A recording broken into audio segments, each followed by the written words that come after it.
We have a lot of sayings about time. Time's a wasting. No time like the present. Time waits for no one.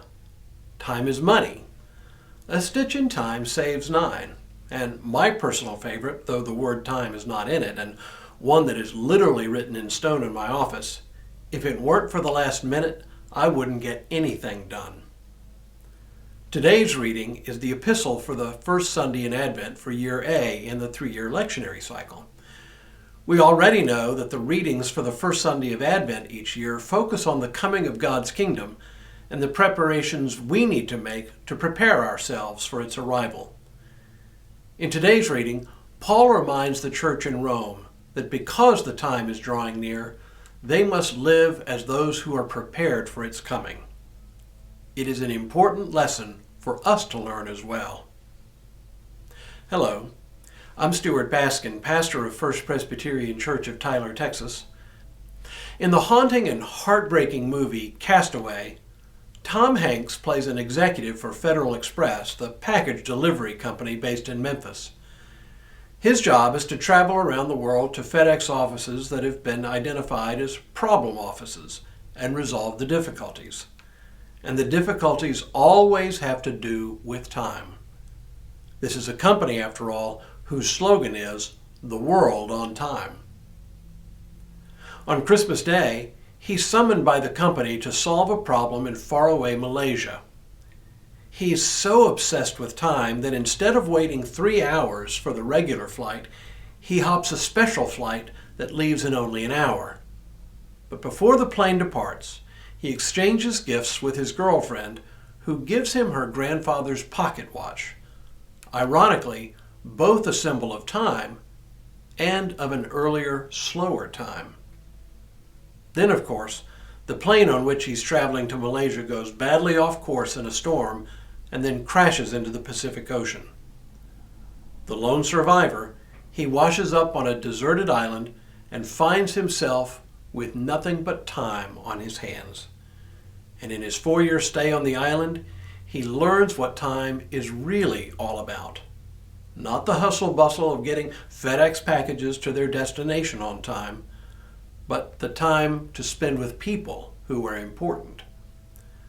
But by the time he returns to civilization, he's been declared legally dead, and his beloved has married and begun a family. He now knows he has wasted his time on the insignificant and lost the one thing in his life that was truly important. When Paul wrote his letter to the church in Rome, he was concerned to lay out for them a comprehensive understanding of Christian faith. The first chapters have to do with the person and work of Jesus Christ and the meaning of righteousness before God. Then he turns to a consideration of the Christian life. The reading from today comes from this section of the letter, and it concerns time. Here's what Paul has to say. Besides this, you know what time it is, how it is now the moment for you to wake from sleep. For salvation is nearer to us now than when we became believers.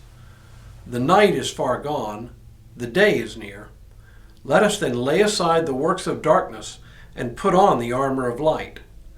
Let us live honorably as in the day, not in reveling and drunkenness, not in debauchery and licentiousness, not in quarreling and jealousy. Instead, put on the Lord Jesus Christ and make no provision for the flesh to gratify its desires. Paul speaks here to the importance of making the most of time while we live.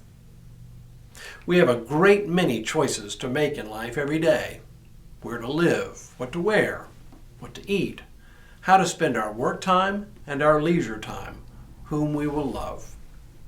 We get caught up, most of us, in the sheer dailiness of life, so much so that we lose sight of what is of the highest importance.